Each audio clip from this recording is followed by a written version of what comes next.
Hey guys, welcome back to the channel. Today we have another shop talk video. Today's topic is going to be delayed parts and waiting on a part to come in.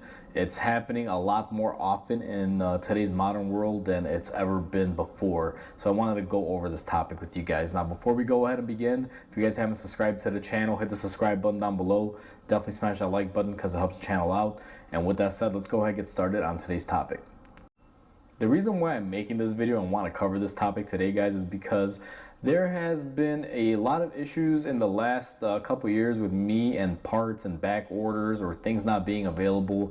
And I have a really good scenario that just is actually happening to me right now as we currently speak. And I'm going to touch lightly on this one and share the story with you and kind of go into the background of this. So I have a customer that brought me a Chevy Silverado.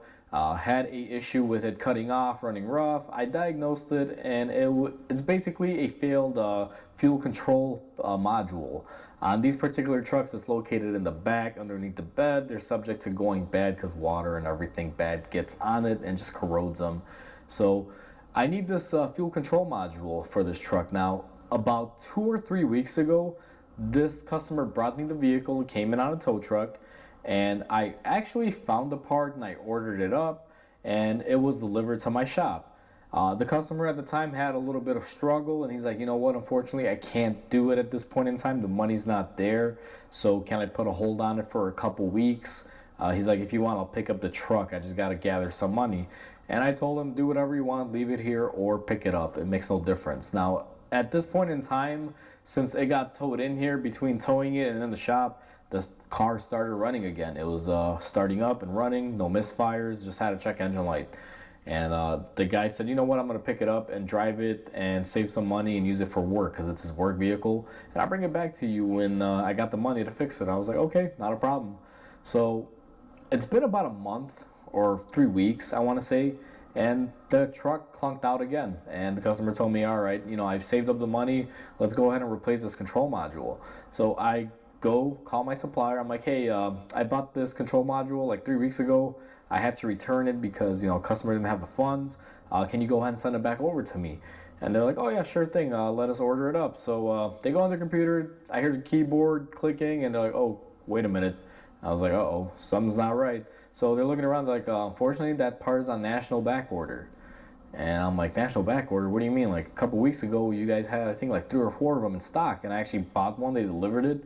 And I should have kept it, but I didn't because I didn't want to, you know, have 300 of my dollars just waiting around for a customer to give me the okay or come back, which I don't like to do.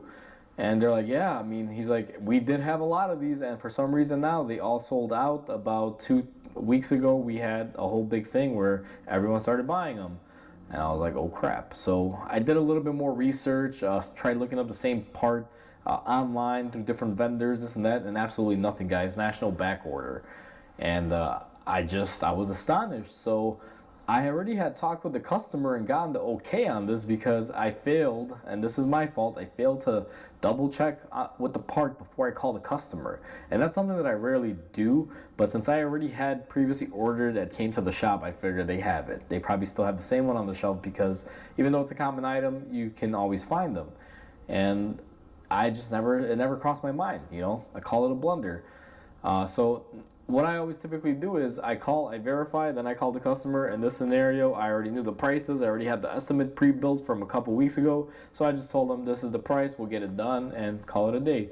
And that bit me in the butt. So I have to call the customer and I told him, hey, this is the scenario. I explained it to him.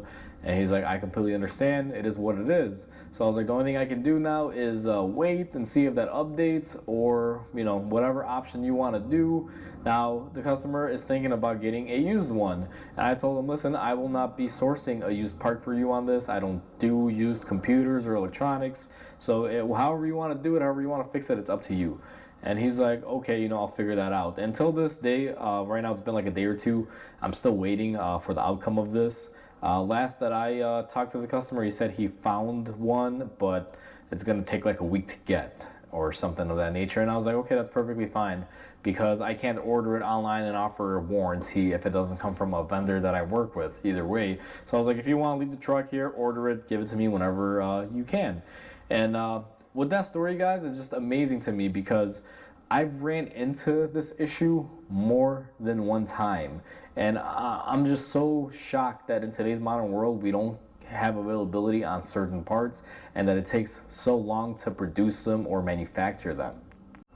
Now, this has been an issue for me for the past 2 to 3 years, guys.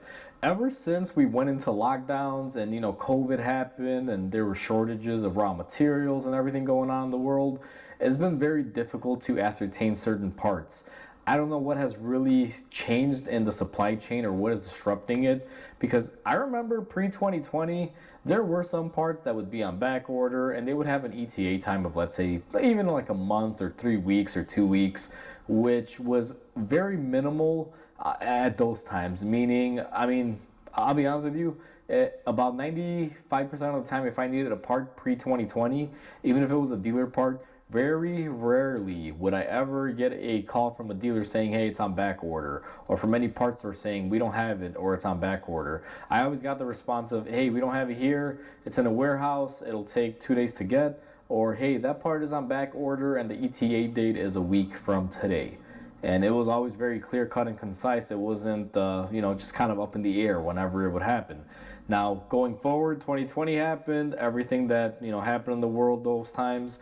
Now we're in 2023, and I feel like it's gotten worse, because right now you could call the dealer, ask for even parts that they would stock previously that they had plenty of, and they'll say, oh, it's on national back order, and we don't have it. Now, I've covered this in another video where I feel like they're holding out and purposely doing this, but that's a whole other topic. But to me, it makes no sense how 2019 they had all these parts on the shelf, and now all of a sudden it's really distributed unevenly, or it's a disruption in supply chain, or they can't make them in time, whatever the thing is. Like, I don't know exactly what the dynamics of it are, but it's just kind of weird to me that pre-COVID I could get it, and I can get clear times or lead times on certain parts if they weren't available. And even back then, the times that you would have to wait, I mean, it wasn't more than like a week at worst case scenario.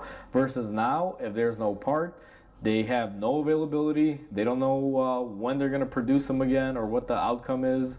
And sometimes even when they do have availability, like a in-stock date of a week from now, I've ran into this issue where I order it. They tell me it'll be available in a week. That week changes to 2 weeks, to 3 weeks, to a month, to whenever they decide to make it or get it or whatever the case is. And I just wound up canceling that order and said, you know what, forget it. It's not worth it. And it's happening quite often now. And it's not only on specialty things. A lot of you guys may say, well, it's probably a specific item. No, it's regular items. I mean, it's like spark plugs and stuff almost, I want to say. But, it is a little bit on the more heftier side. Like the best example of this would be Chrysler 3.6 liter oil coolers.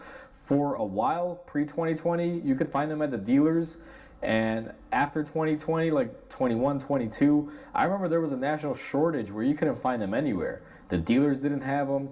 AutoZone, Napa, your parts stores, they didn't carry any of it because they were all back ordered. Even Dorman, which just supply them, wasn't even making them fast enough. And it was hard to get your hands on them. I remember at that point I bought a few of them, and I found a supplier had like 5, and I bought like 3, and I kept them in my shop because it is a common thing. And I was like, you know what? I don't want to miss out on doing this job when I have a chance to do it. So I just started stocking the parts, even though they were around $300 a pop. So, either way, that's one way I kind of figured that out. And now it's, like I said, we're back to that phase on it where I see things aren't being made. And I don't know what it is, but it's just the most annoying thing knowing that you've diagnosed the vehicle and you know what it needs, and it's something minor or something that is, should be out there. It's a very common thing because it's a common failure part on cars, and they just don't make them right away, or they make you wait and there's no availability for it. And it feels like all of this started happening after the pandemic, guys. And I don't want to, label it and say, well, the pandemic screwed up everything or this or that. But the world has definitely changed, especially where you can't get an ETA on a vehicle part and you have nothing that you can tell to your customer. I found that a lot of customers, I'll just call them up and be like, hey, this is the situation. If you want, you can wait, or, you can pick it up and do whatever you want with it. But those are your two options. There's nothing I can really do past that. And some of them understand, some of them get razzled up and try to take it out on me, when in the end, it's not anything that I can do. But it's just kind of a tough scenario, and I see it happening a lot. And I figured I would, start a topic on this, kind of make you guys aware or hear your guys' thoughts on this if you guys are running into this issue. So with that said, guys, hopefully you guys enjoyed today's video. Please comment, like, and subscribe because it definitely helps the channel grow. Hope you guys have a wonderful day, and I'll catch you guys in the next video.